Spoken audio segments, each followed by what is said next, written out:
Feliz sábado a todos. É um prazer poder esta manhã vos dirigir a palavra do Senhor. Já há algum tempo, pelo menos, que não tinha essa possibilidade. E não é só para mim, mas é para todos aqueles que vêm aqui à frente e trazem uma mensagem. É e deve ser sempre uma grande responsabilidade, sobretudo nos tempos em que nós vivemos. Ainda se lembram da música que nós cantámos há pouco? Como é que se chamava? A Última Hora, não é? Sabem que normalmente a primeira música é uma música de louvor a Deus. Hoje, propositadamente, eu escolhi esta música, que não é propriamente um louvor a Deus, mas é um alerta a todos nós enquanto seres humanos.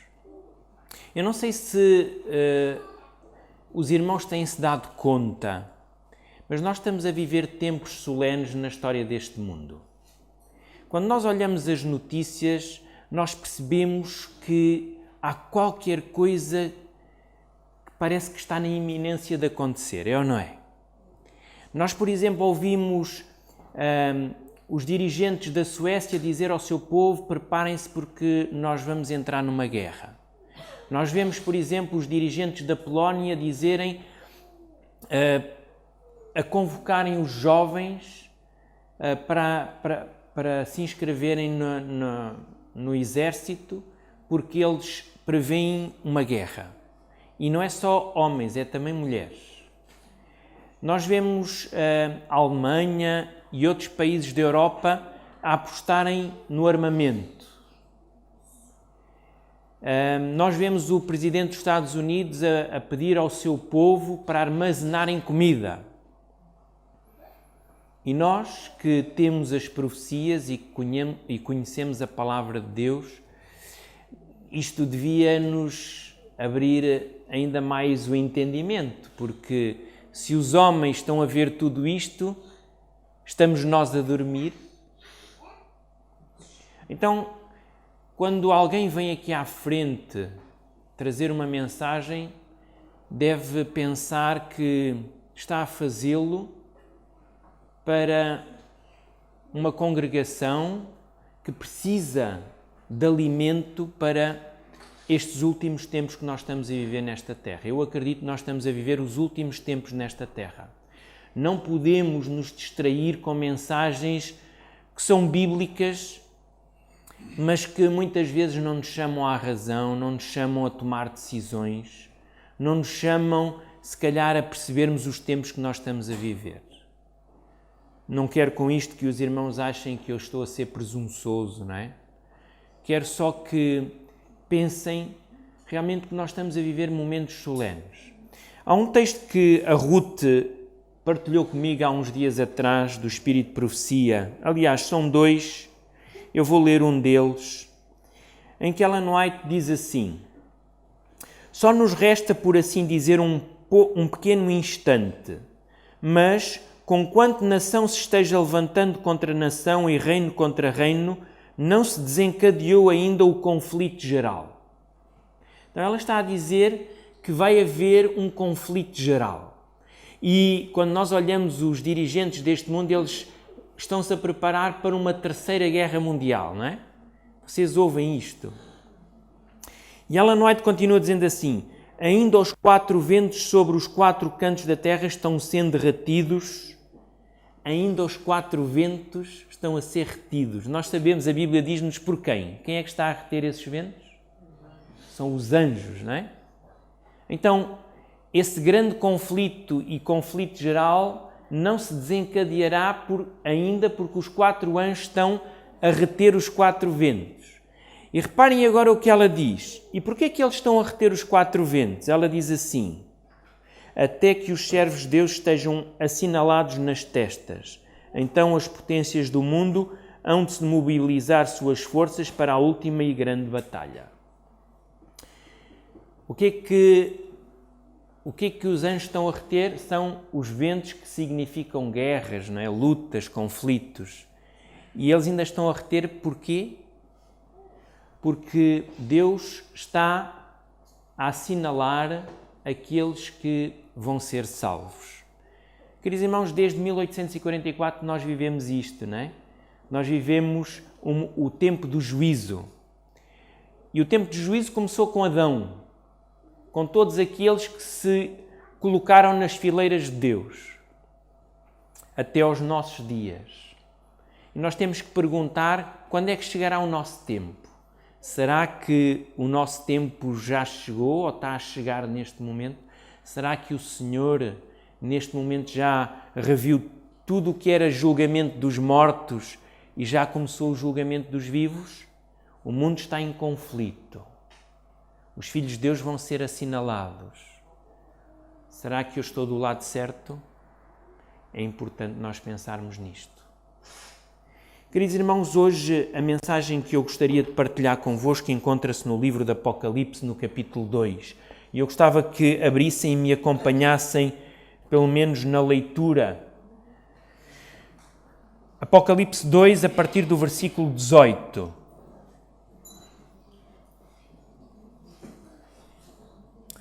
Apocalipse 2, 18 começa a dizer assim: Ao anjo da igreja em Tiatira escreve: Estas coisas diz o Filho de Deus, que tem os olhos como chama de fogo e os pés semelhantes ao bronze polido.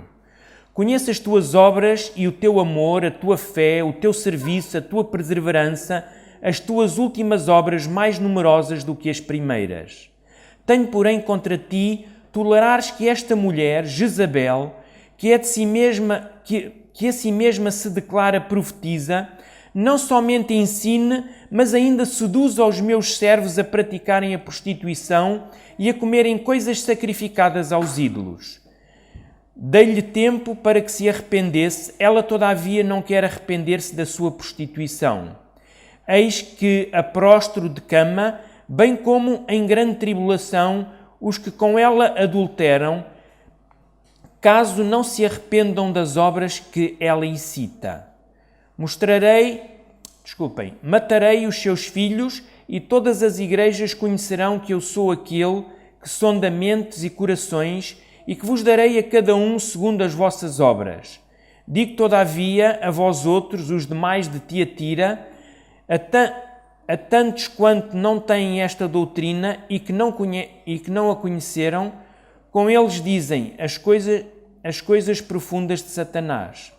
Outrora, carga não julgarei entre vós, tão somente conservai o que tendes até que eu venha. Ao vencedor que guardar até ao fim as minhas obras, eu lhe darei autoridade sobre as nações e com cetro de ferro as regerá e as reduzirá a pedaços como se fossem objetos de barro. Assim, como também eu recebi de meu Pai, dar-lhe-ei ainda a estrela da manhã. Quem tem ouvidos, ouça o que o Espírito diz às igrejas. O texto que nós acabamos de ler fala-nos de uma carta que Cristo pediu a João, não é? O discípulo, para escrever ao responsável da igreja em Tiatira. Então, esta carta era para ser enviada a este representante, a este líder, a este pastor desta igreja de Tiatira na Ásia, não é? Esta carta era para que toda a igreja percebesse como se encontrava. Hoje eu não vou falar de todos os detalhes desta carta, não é esse o objetivo. Hoje gostaria de falar sobretudo na repreensão que Jesus Cristo faz a esta igreja. Muito importante vermos esta repreensão.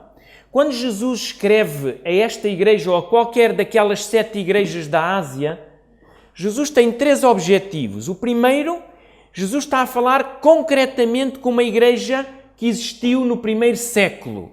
Não é? A igreja de Tiatira existia no primeiro século e esta carta é enviada ao pastor dessa igreja.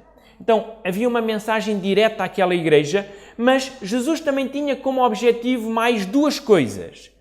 A segunda era que esta igreja de Tiatira representaria um período da história da igreja. Okay? E nós sabemos que esta foi a 4ª igreja o quarto período da história, que vai entre 600 e mais ou menos 1517, chamado também o período das trevas, não é? A Idade das Trevas. Então, foi o período mais longo, não é?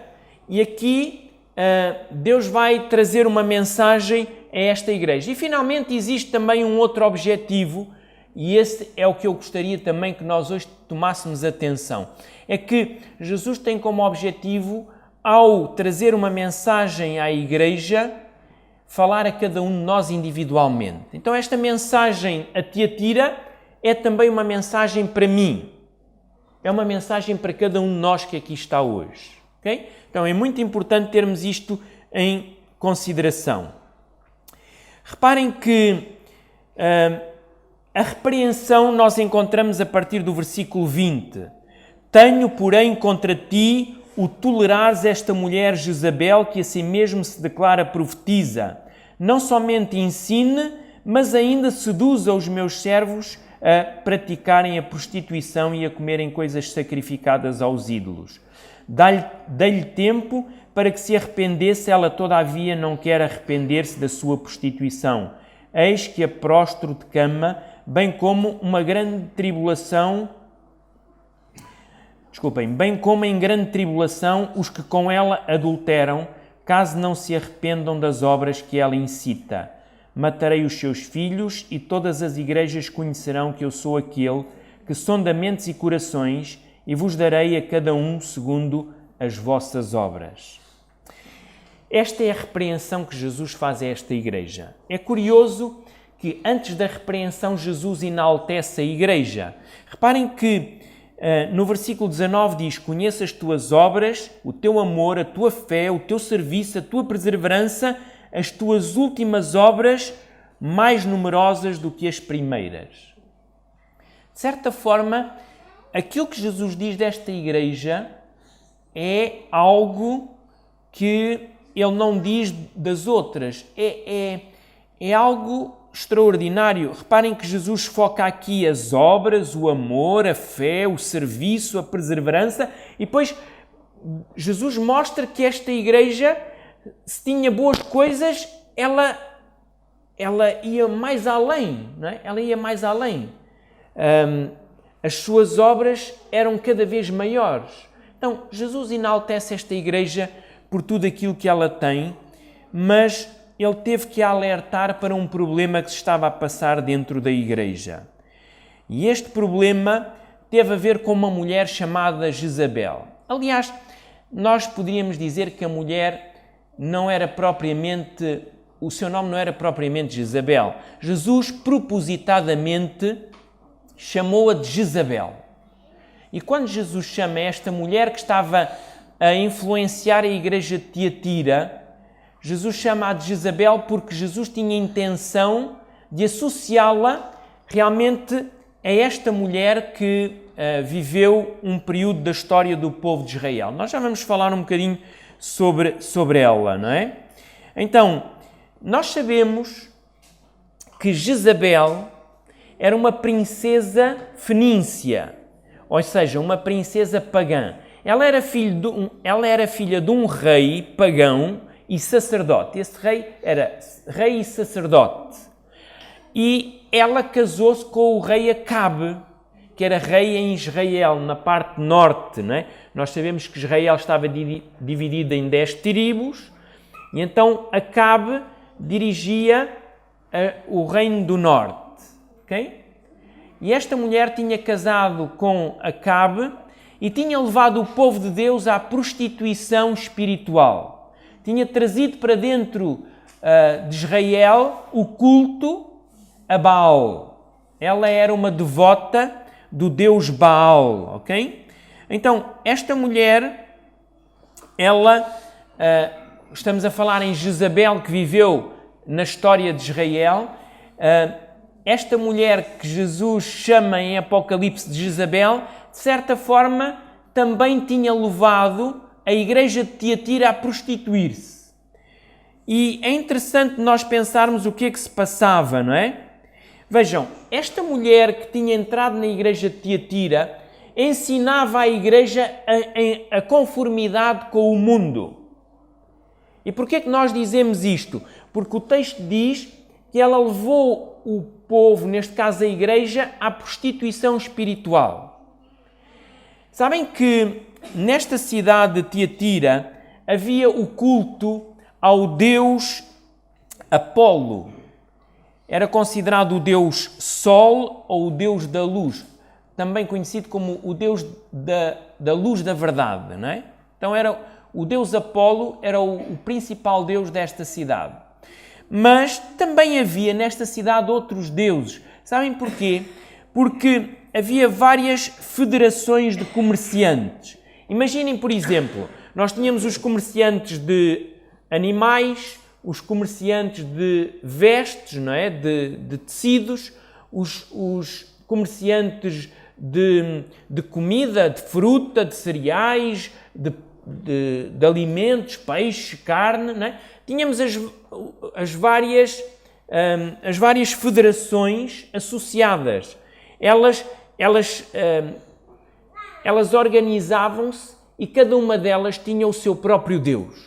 Não é? Estas federações tinham o seu próprio Deus. Imaginem, eu não sei quantos negócios havia naquela altura, mas havia com certeza muito comércio e se cada uma delas tinha um Deus, então eu acredito que mensalmente havia pelo menos uma festa a um dos deuses.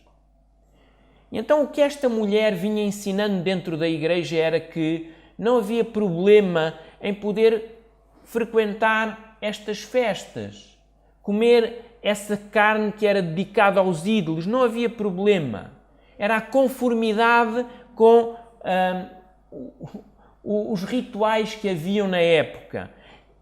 De certa forma, o que esta mulher ensinava é nós temos que andar em conformidade com as coisas que nós estamos a viver, porque senão vamos ficar para trás, não é? Vamos ficar para trás. Vamos ser vistos como retrógrados. Então, vamos participar, vamos assistir, vamos festejar. De certa forma, era isso que esta mulher estava a ensinar àquela igreja. E, infelizmente, a igreja tinha aderido, não é? Infelizmente. Queridos irmãos, o que esta mulher realmente pregava neste primeiro século à igreja de Tiatira assemelha-se em muito ao que hoje está a acontecer na nossa igreja. Eu não estou a falar propriamente da nossa igreja aqui de Torres Vedras, estou a falar da nossa igreja adventista de uma forma geral. A conformidade com o mundo é algo que nós começamos a perceber mais e mais na nossa igreja. Sabem que o mundo tem alguns padrões que segue, não é? E há certas filosofias que eles vão passando e nós as aceitamos como algo normal. Por exemplo, o mundo muitas vezes enaltece aquela ideia do segue o teu coração. Vocês já ouviram esta frase muitas vezes, não já? Sabem que, sobretudo a Disney, nos desenhos animados, logo para influenciar as nossas crianças desde pequeninas, ela tem esta frase em vários dos seus filmes. Segue o teu coração. A Bíblia diz-nos isso? O que é que a Bíblia diz sobre o nosso coração? Que é enganoso, não é? Nós não podemos seguir o nosso coração. Mas isto é o que o mundo apela. E nós muitas vezes é isso que fazemos. Nós seguimos o nosso coração. É o que o meu coração me diz. É o que eu estou a sentir, não é? Muitas vezes o mais importante é que tu sejas feliz. O mais importante é que tu sejas feliz. Não te importes com os outros. Importa-te contigo. Olha para ti. Ninguém vai olhar para ti. Se não pensares em ti, quem é que vai pensar em ti? Não é? Então, procura. O mais importante é tu seres feliz. Procura a tua felicidade. Mas, pensa em ti. Não vale a pena sacrificar-te pelos outros. Os outros não vão reconhecer. Não é? Segue o teu caminho. Cada um tem a sua verdade. Então estas são algumas das frases que nós ouvimos no nosso dia-a-dia. O ser humano está no centro, não é? Queridos irmãos, eu hoje aqui, esta manhã, podia-vos estar a pregar um sermão de autoajuda. Mas não é um sermão de autoajuda que nós precisamos. Nós precisamos é da ajuda do alto. Nós precisamos de uma mensagem e de mensagens que nos chamem a reformarmos a nossa vida. E sabem que às vezes nós perecemos porque nós não estudamos, não lemos, não procuramos e depois andamos iludidos. E às vezes quem vem aqui à frente tem esta responsabilidade de alertar-nos, chamar a atenção. Primeiro, queridos irmãos, é para mim que prego, mas também é para vós. Queridos irmãos, a nossa igreja, de forma geral, está apática, permissiva.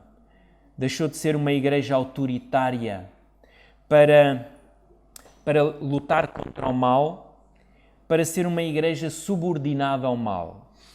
É verdade. Deixou de ser uma igreja autoritária contra o mal. Aquela frase que Jesus disse, não é? Que as portas do inferno não prevalecerão para ela.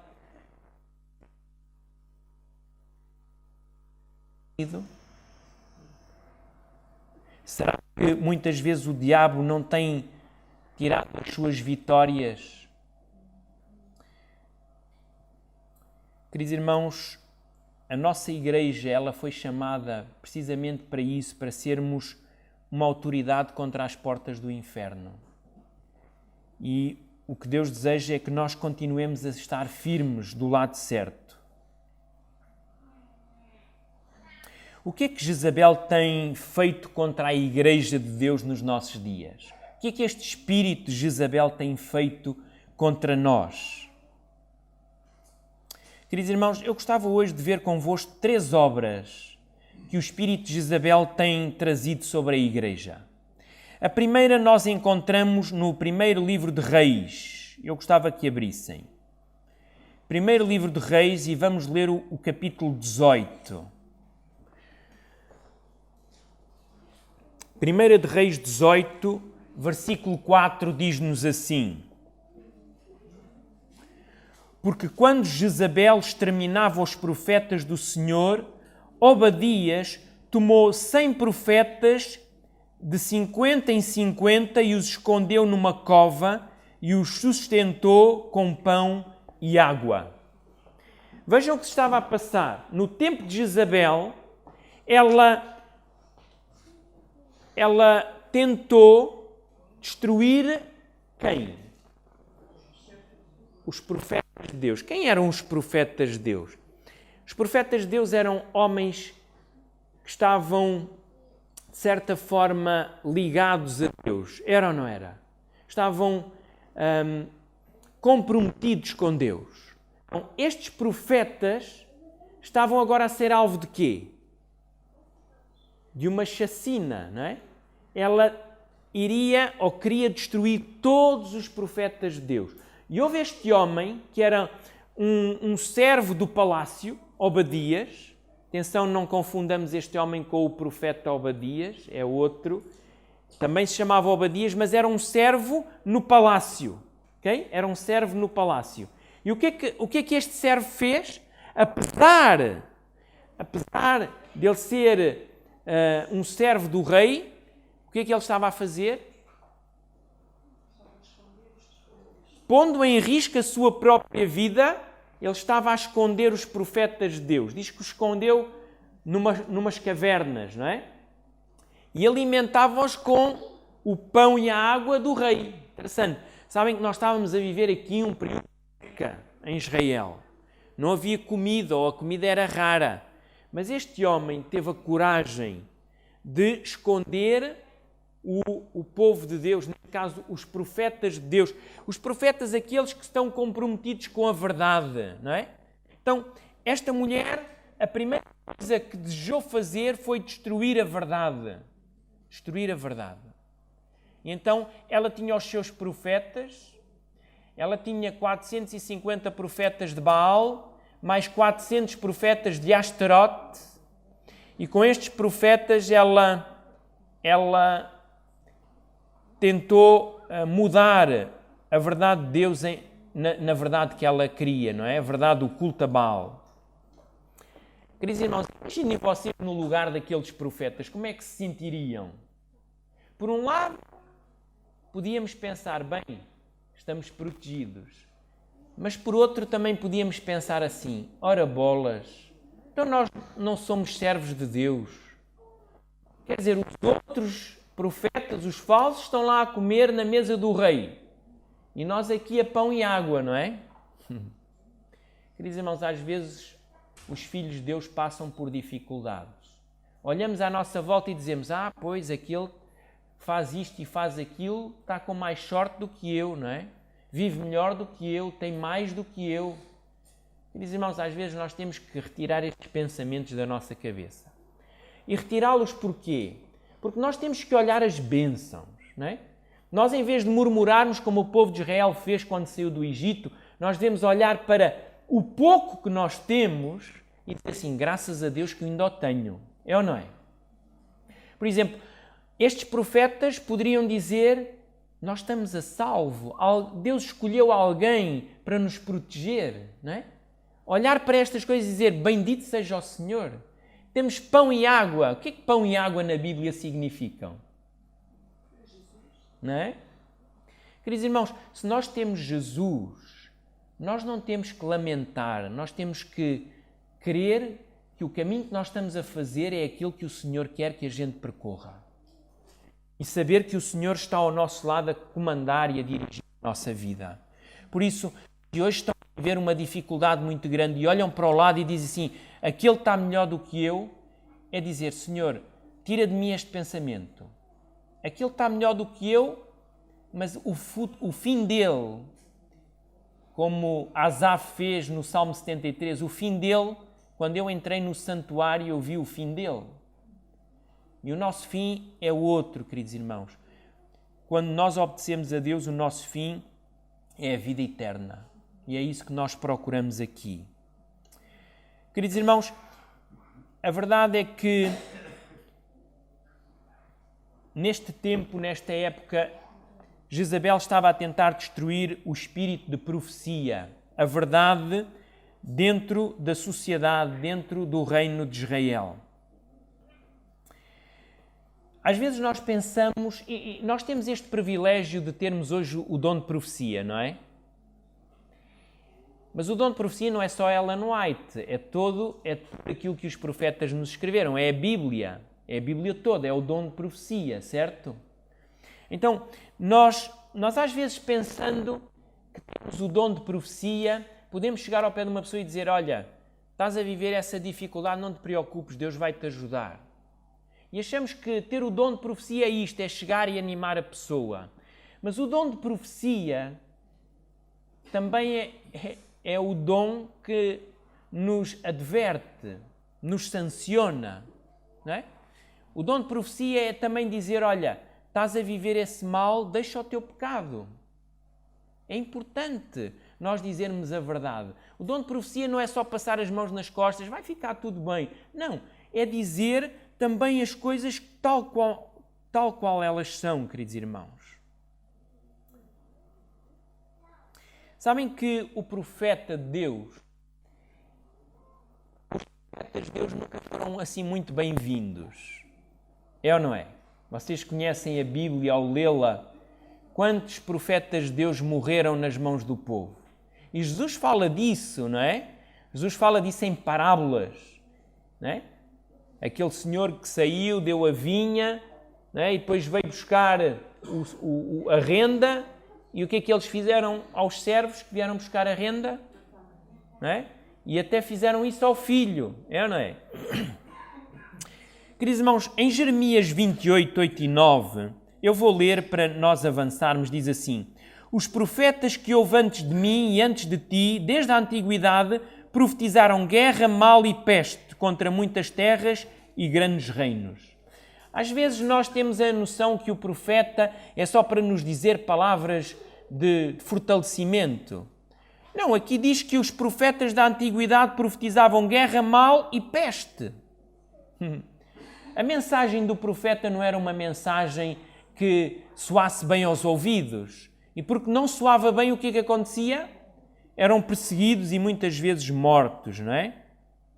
E quando o profeta trazia uma mensagem de paz, vejam o que é que Deus diz no versículo 9. O profeta que profetizar paz, só ao cumprir-se a sua palavra será conhecido como profeta, de facto enviado do Senhor. Então, o profeta, normalmente a mensagem era de guerra, de peste, de mal, não é? E quando ele falava de paz, primeiro perceber que o que ele dizia se cumpria, para então dizermos que era um profeta de Deus. Queridos irmãos, os profetas eram enviados por Deus para alertar o seu povo e para trazer o seu povo ao caminho certo, não é? Como eu disse há pouco, o profeta de Deus está comprometido com ele, está comprometido com a verdade. E por mais que custe a verdade é a verdade, não é? Guerra é guerra, peste é peste, mal é mal, pecado é pecado. Queridos irmãos, hoje o espírito de Jezabel está na igreja para acabar com o espírito de profecia. É verdade. Hoje este espírito tenta fazer com que nós deixemos de crer naquilo que os profetas nos deixaram.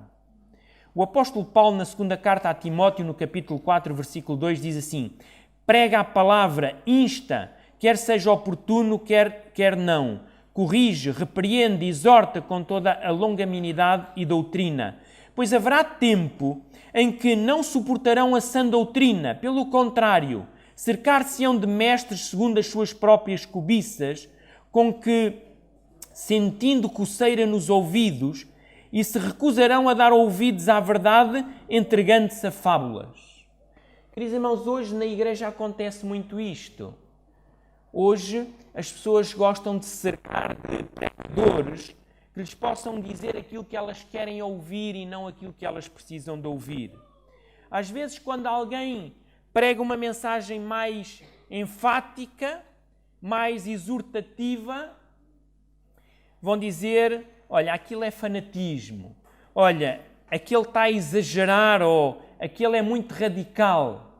Talvez até lhe chamem de extremista, não é? Porquê? Porque está a pregar uma verdade à qual aquelas pessoas, ao seu auditório, não quer ouvir, queridos irmãos.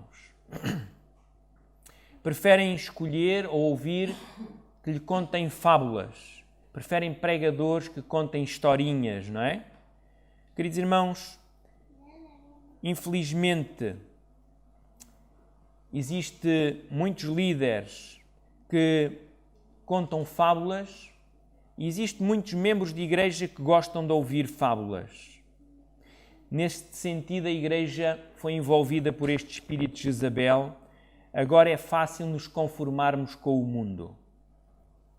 Somos adventistas e grande privilégio nós temos. A irmã há pouco estava a dar aqui o seu testemunho, a irmã Rosemary estava a dar o seu testemunho. Somos adventistas, um povo peculiar, especial, um povo diferente, não é? Um povo que acredita em Ellen White, no espírito de profecia, numa mulher que foi escolhida por Deus. E esta mulher trouxe-nos mensagens, conselhos para estes últimos dias. Temos nós estado atentos aos conselhos que ela nos dá? Temos lido o espírito de profecia? Queridos irmãos, o que é que nós temos feito com a mensagem que ela nos deixou? Sabem, eu às vezes falo disto, não é porque eu não conheço a vossa vida, não sei o que é que vocês fazem, mas Ellen White, por exemplo, eu já falei disto aqui uma vez, Ellen White fala da cafeína, do café. Ela dá conselhos sobre isso. Há pessoas que dizem, aquilo era para o tempo dela. Ela fala-nos, por exemplo, da alimentação. Isso não é bem assim, hoje as coisas estão bem organizadas pela ciência, não é? Comemos boa comida, mesmo que ela não seja recomendada. Espírito de Profecia fala disso.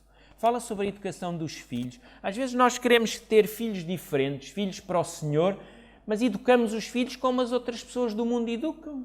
Metemos-los na escolinha logo desde pequeninos, com outros educadores que não têm os princípios que nós temos, não temos tempo para eles, e depois nós queremos que eles, aqui na meia hora, 45 minutos que estão na igreja, possam decidir pelo Senhor. Há mensagens para os pais em relação aos filhos, a modéstia cristã também. Hoje eu penso que há muitos irmãos que não conhecem este tema sobre a modéstia cristã. Desculpem eu dizer-vos, mas não conhecem. Mas eu acho que deviam conhecer. Deviam conhecer porque a Bíblia diz que o meu povo perece por falta de conhecimento. Então, nós fazemos coisas erradas porque não conhecemos. Quando nós vamos à Bíblia, nós temos recomendações da própria palavra de Deus quanto à modéstia cristã. E se formos ao Espírito de Profecia, então, podemos atualizar todas essas coisas. Queridos irmãos, se nós não estamos a fazer as coisas certas, é porque não estamos a querer conhecer o que Deus deixou. Fala sobre o casamento. Hoje, as famílias, os casais estão a viver realmente momentos muito difíceis. Há conselhos sobre isso. Que decisões tomar, o que fazer. A conduta do cristão em relação a relações também. Queridos irmãos, é importante nós ouvirmos o que o Espírito de Profecia diz. Jezabel, o espírito de Jezabel está a minar o Espírito de Profecia na igreja. Está a tentar eliminá-lo para que nós nos conformemos com o mundo e vivamos de acordo com o mundo. Eu conheço uma irmã que tinha uma filha e que tem uma filha que ela esteve afastada da igreja durante muitos anos, voltou à igreja e manteve-se alguns anos na igreja vivendo os princípios da Bíblia e do Espírito de Profecia. Entretanto, começou a ver sites na internet, canais do YouTube, que falavam mal de Ellen White e do Espírito de Profecia. Chamavam Ellen White da velhinha caquética. É a velhinha caquética. Queridos irmãos, há muitos irmãos que pensam que ela é uma velhinha caquética, que os conselhos dela não são para nós, que aquilo era para o tempo dela, que ela sofreu aquela pedrada na cabeça e, coitada, avariou, não é? Queridos irmãos, é importante nós termos atenção a isso. A Bíblia diz em Provérbios 29:18: não havendo profecia, o meu povo se corrompe, mas o que guarda a lei, esse é feliz. Quem guarda o Espírito de Profecia vai ser feliz, queridos irmãos. Vai ser feliz aqui e na eternidade. Há pouco eu citei este texto de Oseias. O meu povo está sendo destruído porque lhe falta conhecimento. E agora vejam o que é dito a seguir. Nós conhecemos muito bem esta parte, mas a seguinte não damos tanta importância. Diz assim: porque tu, sacerdote... Quem é o sacerdote de Deus hoje? Não somos nós? Não somos um sacerdócio santo? Diz assim: porque tu, ó sacerdote, rejeitaste o conhecimento, também eu te rejeitarei, para que não sejas sacerdote diante de mim, visto que te esqueceste da lei do teu Deus. Também eu me esquecerei dos teus filhos. Queridos irmãos, é uma mensagem dura, forte. Deus diz aqui que o sacerdote estava a rejeitar o quê? A lei do Senhor. Queridos irmãos, façam uma introspeção. Que mandamento de Deus nós estamos hoje a falhar? O que é que nós estamos a pôr de lado da lei de Deus hoje na nossa vida? Então, qual é a recomendação do Senhor? É que eu adquira conhecimento, procure saber e viver de acordo com a verdade, para que eu não seja destruído. Deus diz aqui que o sacerdote não iria ministrar diante dele, ou seja, Para nós hoje isso quer dizer que não vamos estar diante do Senhor na eternidade. Nem nós, nem os nossos filhos. Porquê? Porque os nossos filhos veem o nosso mau exemplo e também fazem o mesmo. Que não seja isto que aconteça, queridos irmãos. Queridos irmãos, a pergunta que fica é: tenho eu guardado o Espírito de Profecia? Vivo eu de acordo com aquilo que o Espírito de Profecia me ensina? Seja a Bíblia, seja Ellen White? Queridos irmãos, o espírito de Jezabel quer destruir o Espírito de Profecia na Igreja, no povo de Deus. Gostava de saltar para o segundo aspecto que o espírito de Jezabel faz na Igreja. Nós encontramos isso em 1 de Reis 19. Vamos lá novamente. 1 Reis 19, e eu vou ler dos versículos 1 ao versículo 4. Acabe fez saber a Jezabel tudo quanto Elias havia feito e como matara todos os profetas à espada. Então Jezabel mandou um mensageiro a Elias a dizer-lhe: faça-me os deuses como lhe aprouver, se amanhã, a estas horas, não fizer eu à tua vida como fizeste a cada um deles. Temendo, pois, Elias levantou-se e, para salvar a sua vida, se foi e chegou a Barsebá, que pertence a Judá, e ali deixou o seu moço. Ele mesmo, porém, se foi ao deserto, caminho de um dia, e veio e se assentou debaixo de um zimbro e pediu para si a morte e disse: basta, toma agora, ó Senhor, a minha alma, pois não sou melhor do que os meus pais. Nós temos então aqui um profeta que tinha feito algo extraordinário pouco tempo antes, no Monte Carmelo. Vocês recordam-se da história? Em que ele demonstra no Monte Carmelo quem é o verdadeiro Deus. Em que ele percebe que 7.000 dos judeus também não se tinham dobrado os joelhos a Baal. A maior parte do povo tinha, mas 7.000 não tinham. Ele pensava que estava sozinho. Às vezes nós também pensamos que estamos sozinhos, não é? Que estamos a fazer aquilo que está certo e os outros não. Mas há outros servidores do Senhor, silenciosos, que estão a fazer a vontade do Senhor. Amém. Ainda bem que isso acontece, não é? Diz-nos então que depois de Deus ter se manifestado no Monte Carmelo, queimando o altar, a oferta, diz que Elias destruiu todos os profetas de Baal. Jezabel ficou furiosa quando soube que os seus profetas tinham sido mortos. E o que é que ela vai fazer? Ela vai mandar um mensageiro a Elias dizendo o quê? Amanhã vai-te acontecer o mesmo que tu fizeste aos meus profetas. E Elias manteve a mesma força do Carmelo. Ele no Carmelo ele até gozou com os sacerdotes. Ele disse: olha, se calhar o vosso Deus está a dormir, não é? Ou então foi à casa de banho. Era esse Elias agora? Quando Jezabel o ameaçou, o que é que ele fez? Fugiu, queridos irmãos.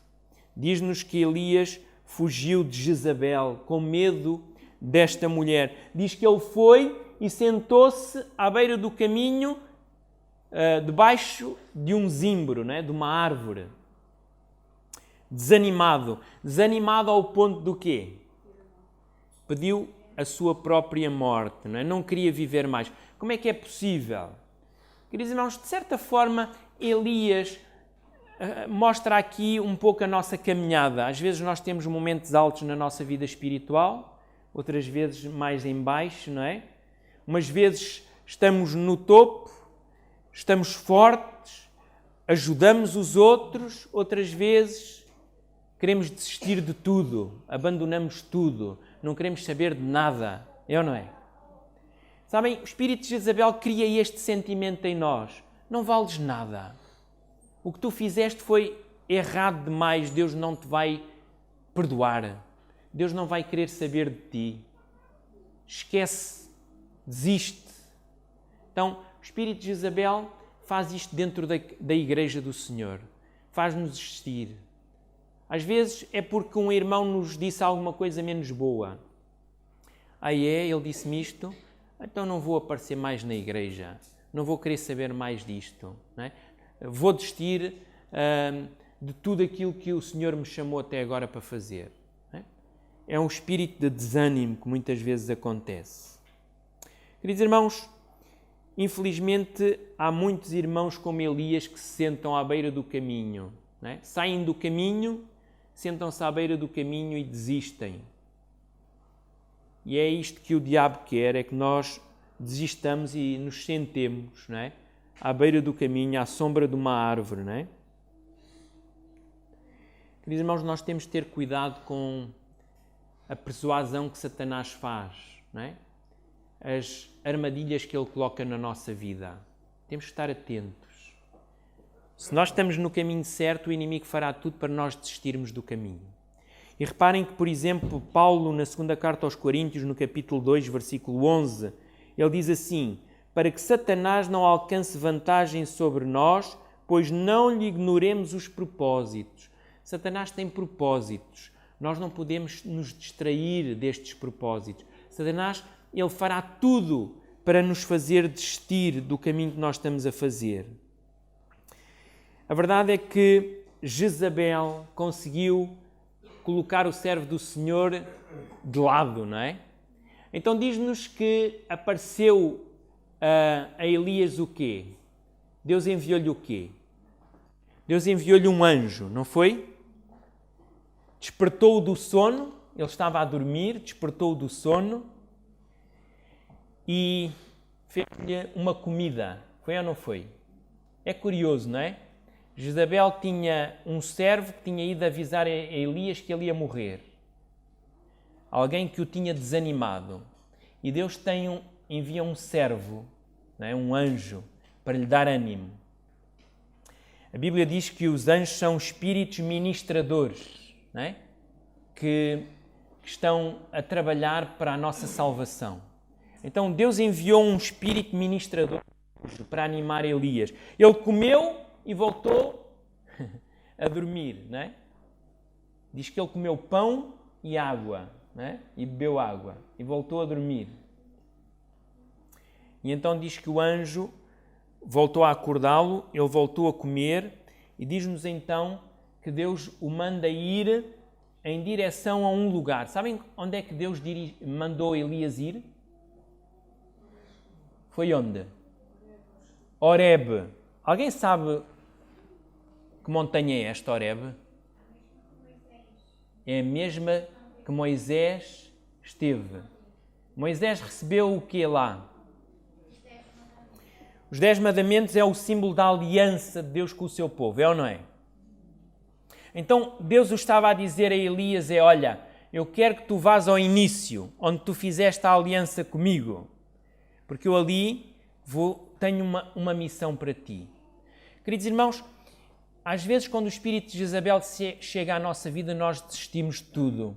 Mas acreditem que Deus vai-nos sempre motivar e ajudar a manter-nos no caminho. Às vezes nós temos que voltar para trás. Às vezes nós temos que nos lembrar do momento em que nós caímos, em que nós estávamos fortes, em que nós fizemos a aliança com o Senhor, para voltarmos a iniciar o caminho novamente. Prezado irmão, prezada irmã, se hoje, na caminhada que o meu querido irmão e a minha querida irmã está a fazer, caiu, está de lado à beira do caminho, encostado a dormir num zimbro, não tem vontade, não tem força, não tem ânimo, ou então aquilo que está a acontecer é o estar sentada debaixo de uma árvore até é confortável. Queridos irmãos, lembremos-nos que Deus quer nos chamar para voltarmos à aliança com Ele. Deus não quer desistir de nós. Deus quer nos levar até à eternidade. É o desejo de Deus. Deus não quer que nenhum de nós se perca. Então nós não podemos continuar debaixo do zimbro. Nós temos que ir. O Senhor vai nos dar força, vai nos alimentar para nós andarmos 40 dias até à montanha para voltarmos a ter a mensagem do Senhor. E foi isto que aconteceu com Elias. Elias voltou, havia ainda missão para Elias, não é? Ainda havia missão para Elias. Elias ainda tinha que escolher um servo para o substituir. Ainda havia muita coisa que Deus queria fazer com Elias, queridos irmãos. Há muita coisa que Deus quer fazer ainda conosco. Nós não podemos desistir.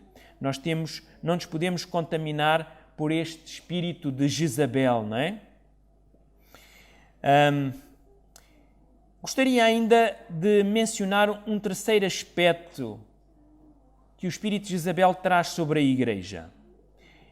E este aspecto nós encontramos em 1 de Reis 21. Gostava que abrissem em 1 de Reis 21, 1 a 3. Sucedeu depois disto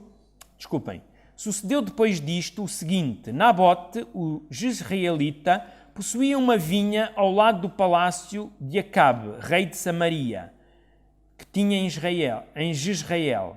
Disse Acabe a Nabote: dá-me a tua vinha para que me sirva de horta, pois está perto, ao lado da minha casa. Dar-te-ei por ela outra melhor, ou se for do teu agrado, dar-te-ei dinheiro, o que ela vale. Porém Nabote disse a Acabe: guarde-me o Senhor de que eu dê a herança dos meus pais. Então nós temos aqui aquilo que eu chamo, este terceiro espírito de Jezabel, Jezabel faz com que nós, cristãos, coloquem a nossa vontade acima da vontade de Deus, acima da verdade de Deus. O que é que se estava a passar? Diz-nos que Nabote, um homem comum, tinha uma vinha mesmo ao lado do palácio do rei. E esta vinha era dele por herança. Ele tinha recebido dos seus antepassados quando houve a distribuição das terras com Josué.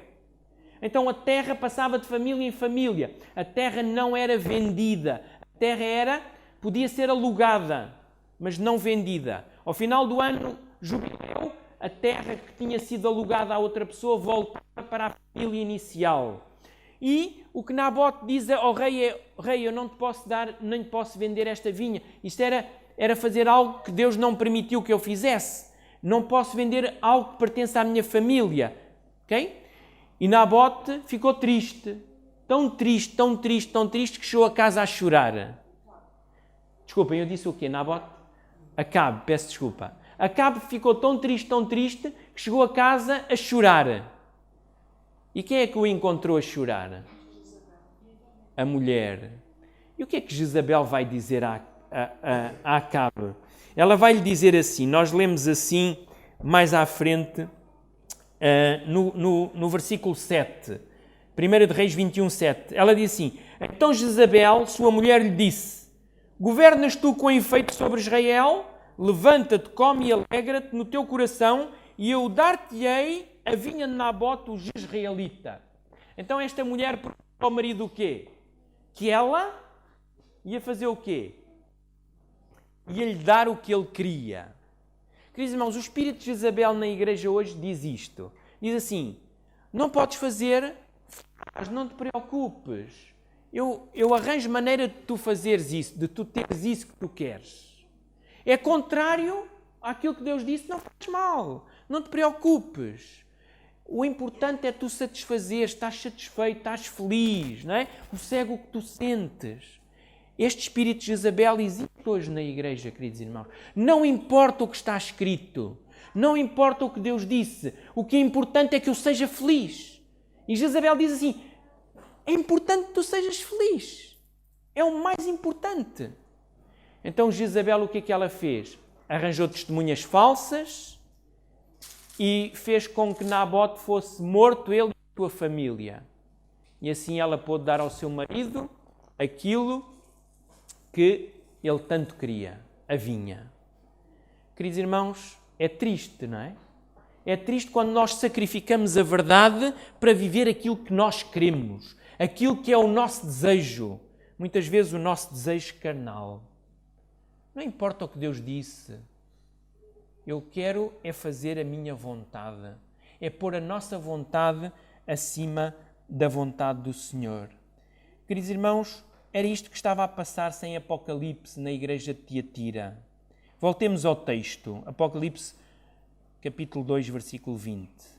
Tenho, porém, contra ti tolerares que esta mulher, Jezabel, que a si mesmo se declara profetisa, não somente ensine, mas ainda seduz aos meus servos a praticarem a prostituição e a comerem coisas sacrificadas aos ídolos. Queridos irmãos, esta mulher estava dentro desta igreja, influenciando os crentes a normalizarem-se com o mundo.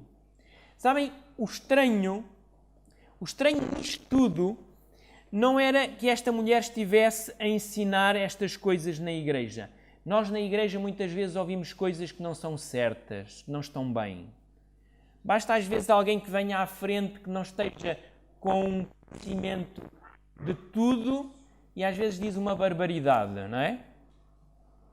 Não, o problema não é a pessoa ensinar algo de errado. Claro que temos que estar atentos. Se a pessoa continuar assim, tem que se evitar que ela continue. Mas nenhum de nós está a salvo que alguém chegue aqui e diga uma barbaridade à frente, não é? O estranho não era isso. Sabem qual que era o estranho? O estranho era a igreja deixar-se influenciar por este espírito tão contrário ao Espírito de Deus, não é? Isso é que é estranho, não é? Lembram-se os habitantes de Tessalónica, os tessalonicenses? Eram mais nobres do que os outros, não é? Os de Bereia, peço desculpa. Os de Bereia eram mais nobres do que os de Tessalónica. Porquê? Porque eles examinavam o que Paulo ia dizendo, não é? Se estava de acordo com aquilo que estava escrito ou não. Por isso eram mais nobres. Queridos irmãos, a pergunta não é como eles deixaram que aquela mulher falasse, não é? A pergunta é como é que estes crentes foram atrás desta conversa. Isso é que é a pergunta que nós devemos fazer. Como é que é possível que um crente deixe de amar o espírito de profecia? Como é que é possível? Que ponha de lado a palavra de Deus para seguir aquilo que são as verdades muitas vezes humanas, não é? Como é possível que alguém tenha introduzido na nossa mente que a nossa vontade é mais importante que a vontade de Deus? Como é que é possível? Prezado irmão, querida irmã, que este espírito que mina a igreja e que está presente nela, que nós não nos deixemos levar por ele. Olhemos a nossa vida e vejamos o que é que está mal, o que é que não está bem, o que é que eu ando a fazer de errado para voltar ao caminho certo, à aliança do Senhor, viver de acordo com a verdade. Quando Ellen White diz que nenhum em 20 se salvarão, o que é que nós estamos à espera? Será que eu pertenço a esses que vão se salvar? Ou estou naquela percentagem maior dos 20 que não se vão salvar? Então, temos que pensar em tudo isto. Que Deus nos abençoe. Que a palavra do Senhor seja realmente vívida. Amém.